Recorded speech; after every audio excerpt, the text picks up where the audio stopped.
میرا کزن نعیم مجھ سے بے پناہ محبت کرتا تھا۔ برے دوستوں کی صحبت میں بیٹھ کر غلط کاموں میں لگ گیا تھا۔ مجھے نعیم بہت اچھا لگتا، لیکن اس کو برے دوستوں نے غلط کاموں پر لگا دیا۔ میری امی نے نعیم کے گھر جا کر بتایا اور ہمارے گھر آنے پر پابندی لگا دی۔ جب نعیم کو اس بات کا پتہ چلا، اس نے ہمارے گھر آ کر میری والدہ سے بدتمیزی کی۔ میرے والد کو جب نعیم کی بدتمیزی کا پتہ چلا، انہوں نے نعیم کی اس حرکت کی مجھے سزا دی اور اپنے جاننے والوں میں میری شادی کرا دی۔ نعیم کی اس حرکت کا مجھے بہت دکھ تھا۔ میرے نصیب میں جو شخص جیون ساتھی کے طور پر لکھا گیا تھا، اس کے ساتھ میری شادی ہو گئی۔ شاہد بہت اچھے انسان تھے، مجھے خوش رکھنے کی ہر ممکن کوشش کرتے تھے۔ میں بھی ان کا خیال کرتی، مگر دل کا حال تو اللہ جانتا ہے۔ ہر وقت انہی خیالوں میں گم رہتی۔ کاش نعیم اپنے آپ کو غلط دوستوں سے بچا لیتا۔ شادی کے چند ماہ بعد شاہد کی پوسٹنگ پہاڑی علاقوں میں ہو گئی۔ یہ پہاڑی علاقہ تھا، لیکن میرا دل وہاں بھی نہ لگا۔ انہی دنوں جبکہ میں ذہنی طور پر بے چین سی رہتی تھی، میری ملاقات گل بانو سے ہو گئی۔ وہ ہمارے پڑوس میں رہتی تھی، بہت اچھی عادات کی مالک تھی۔ میری اس کے ساتھ گہری دوستی ہو گئی۔ گل بانو کی باتیں بڑی معصومانہ ہوتی تھیں، لیکن بہت ذہین لڑکی تھی۔ جلد ہی میرے دل کی اداسی کو بھانپ لیا۔ ایک دن کہنے لگی، باجی مجھے لگتا ہے آپ کو کوئی بے سکونی ہے۔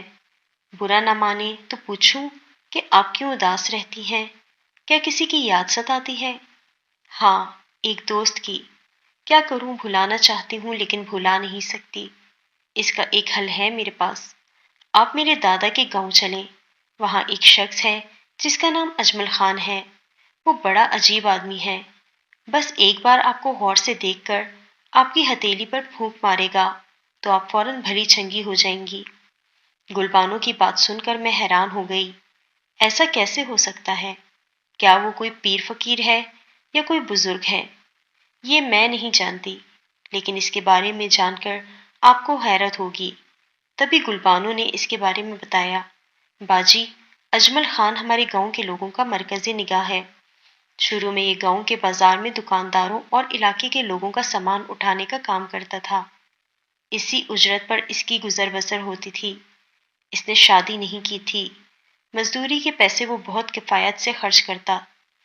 اجمل خان کو سوائے عید کے کبھی اچھے لباس میں نہیں دیکھا گیا تھا۔ اس کا کہنا تھا، اگر اچھے لباس میں ہوں گا تو کون مزدوری کا کہے گا۔ اس کا اصول تھا، وہ طے شدہ مزدوری سے زائد ہرگز نہ لیتا تھا، اور اگر کوئی اپنی خوشی سے اسے مزدوری سے زائد رقم دے دیتا تو وہ اسی لمحے رقم واپس لوٹا دیتا اور اصرار کے باوجود قبول نہ کرتا۔ پہلے تو کسی کو نہیں پتا تھا کہ وہ کہاں سے آتا ہے اور رات کو کہاں چلا جاتا ہے، لیکن اب اجمل خان نے بازار میں دکان کرائے پر حاصل کر لی تھی۔ اسے بطور رہائش کا استعمال میں لاتا تھا۔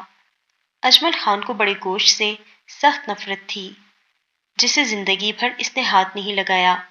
البتہ چھوٹا گوشت وہ اس کا استعمال کرتا کہ بازار میں سے گوشت خرید کر اسے کچی حالت میں کھا جاتا۔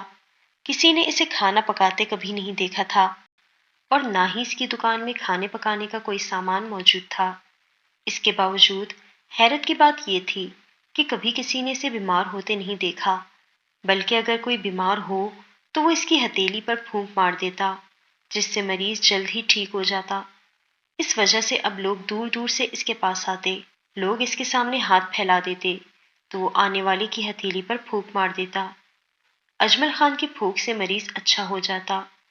گل بانو ایک سمجھدار لڑکی لگتی تھی، مگر جب اس نے یہ بات مجھے بتائی تو مجھے لگا کہ وہ کوئی کہانی مجھے سنا رہی ہے۔ تبھی میں نے سوال کیا، گل بانو، یہ باتیں تم کو کس نے بتائیں، اس عجیب و غریب شخص کے بارے میں؟ کہنے لگی، ہمارے تایا اور چچا نے، اور جب بھی ہمارے گاؤں سے کوئی رشتہ دار آتا ہے تو ہمیں اجمل خان کی باتیں سناتا ہے۔ خیر، میں تمہارے دادا کے گاؤں جانے سے رہی، اور نہ ہی میں ایسے عجیب و غریب انسان سے ملنا چاہوں گی۔ میں نے گل بانو کو ٹکا سا جواب دے دیا، کیونکہ یہ باتیں سن کر مجھ کو وحشت سی ہونے لگی تھی۔ چند ہفتے گزرے، گل بانو میرے پاس آئی، کہنے لگی، افسوس ہے باجی، آپ ہمارے ساتھ گاؤں نہیں گئیں۔ اب اجمل خان اس جہاں سے گزر گیا ہے۔ میں نے گل بانو سے افسوس کیا۔ اجمل خان کی موت کیسے ہوئی؟ میں نے گلبانو سے پوچھا۔ کہنے لگی، باجی یقین کریں، کبھی کسی نے اجمل خان کو بیمار ہوتے نہیں دیکھا، سوائے آخری بار کے۔ موت کے بارے میں اجمل خان کا نظریہ عجیب و غریب تھا۔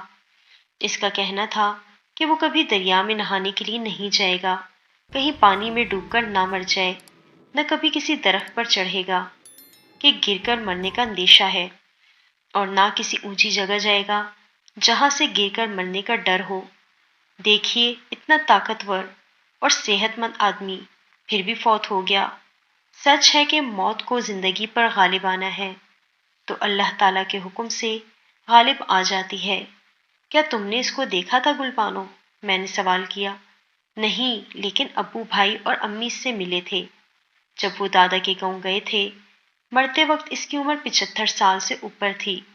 جب وہ پہلی اور آخری بار بیمار ہوا تو اس کی شدید علالت کے باعث گاؤں کے لوگ اسے گاڑی میں ڈال کر اس کے علاقے کی طرف لے گئے جہاں اجمل خان کے کچھ رشتہ دار اور عزیز و اقارب تھے، مگر وہ اپنے گاؤں زندہ نہیں پہنچا بلکہ راستے میں ہی فوت ہو گیا۔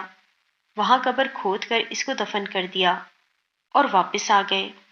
اگلی بار گلبانو اپنی ماں کے ساتھ آئی تو اس نے بھی باتوں باتوں میں اجمل خان کا تذکرہ کیا۔ میں نے پوچھا، آخر وہ تھا کون اور کہاں سے آپ لوگوں کے گاؤں آیا تھا؟ گلبانو کی ماں نے بتایا، وہ ہمارے آبائی گاؤں سے چند میل دور واقع ایک پہاڑی علاقے سے آتا تھا۔ لوگ کہتے تھے کہ وہ اس خوف سے ہجرت کرنے پر مجبور ہوا تھا کہ اس کے عزیز و اقارب اسے زمین کی خاطر موت کے گھاٹ اتار دیں گے۔ اجمل خان کی وراثت میں کافی زمین تھی جس پر اس کے رشتہ داروں کا قبضہ تھا۔ مرنے سے پہلے وہ اپنے علاقے کے قریب ہی تھا کہ اس نے اپنے گاؤں پر آخری نظر ڈالی اور ہمیشہ کے لیے آنکھیں بند کر لیں۔ جس زمین کو رشتہ داروں کے خوف سے اس نے چھوڑا تھا، وہیں کی مٹی سے نصیب ہوئی۔ اس داستان کو سن کر میرا ذہن پریشان رہنے لگا۔ رہ رہ کر اجمل خان کا خیال آتا تھا کہ وہ کون تھا، کہاں سے تعلق تھا اور کیا کرامت تھی اس میں۔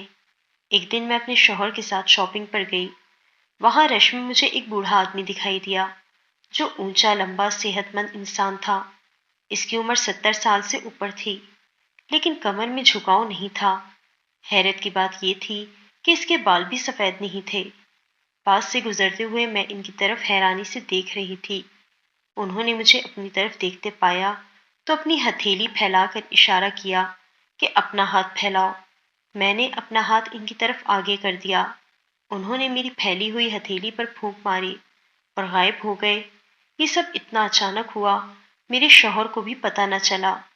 گھر آئی تو بہت زیادہ پریشان تھی، جیسے کوئی غیر معمولی واقعہ میرے ساتھ گزرا ہو۔